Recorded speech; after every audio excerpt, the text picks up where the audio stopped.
नमस्कार मैत्रिणींनो. तर आज मी तुमच्यासोबत खूप छान, सुंदर आणि सोपी, सुटसुटीत अशी रांगोळी शेअर करणार आहे.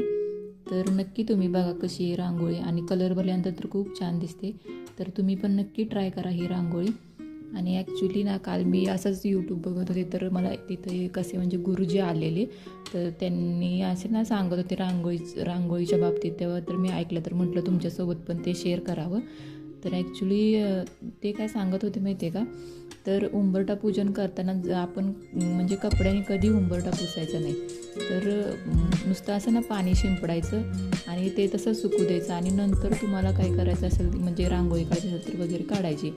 आणि रांगोळी ना रोज काढणं खूप छान असतं. म्हणजे ज्या काही वाईट शक्ती म्हणजे बाहेरून आत येत असतात, म्हणजे अनेक वेगवेगळ्या स्वभावाची निगेटिव्ह विचारांची लोक आपल्या घरात येत जात असतात ना, मग ते ना रांगोळीच्या इथंच त्यांचा प्रभाव थांबून जातो, आणि मग आपल्या घरात ते प्रवेश करू नयेत म्हणून किमान थोडी का होईना रोज रांगोळी दारामध्ये काढत जा.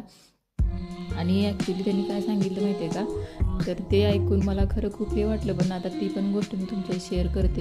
तर त्यांनी सांगितलं की रांगोळी काढताना ना तुम्ही तुमचे केस रिकामे सोडत जावं. कारण कसं आहे माहिती आहे का, ज्या काही बाहेरूनच्या निगेटिव्ह गोष्टी असतात ना, तर ते आपण एक लेडीज म्हणजे एक लक्ष्मी मातेचं रूप असतं, आणि लक्ष्मीचं रूप असल्यामुळे जे काही वाईट शक्ती असतात ते आपल्या केसांच्या इथंच थांबून जातात, म्हणजे घरात प्रवेशच करत नाहीत.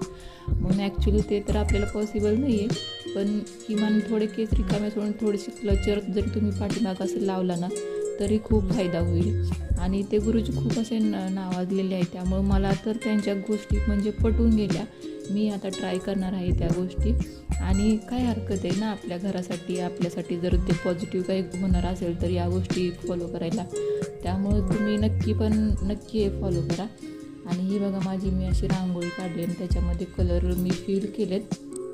तर ॲक्च्युली इथं काय मोबाईल थोडा हलतो आहे, कारण मोबाईल पकडायला कोणीच नव्हतं. मी माझ्या एक हातात मोबाईल आणि एका हातात ती रांगोळी, हे माझं स्ट्रगल सुरू आहे. त्यामुळं थोडंसं एक इकडे तिकडे झालं तर प्लीज समजून घ्या.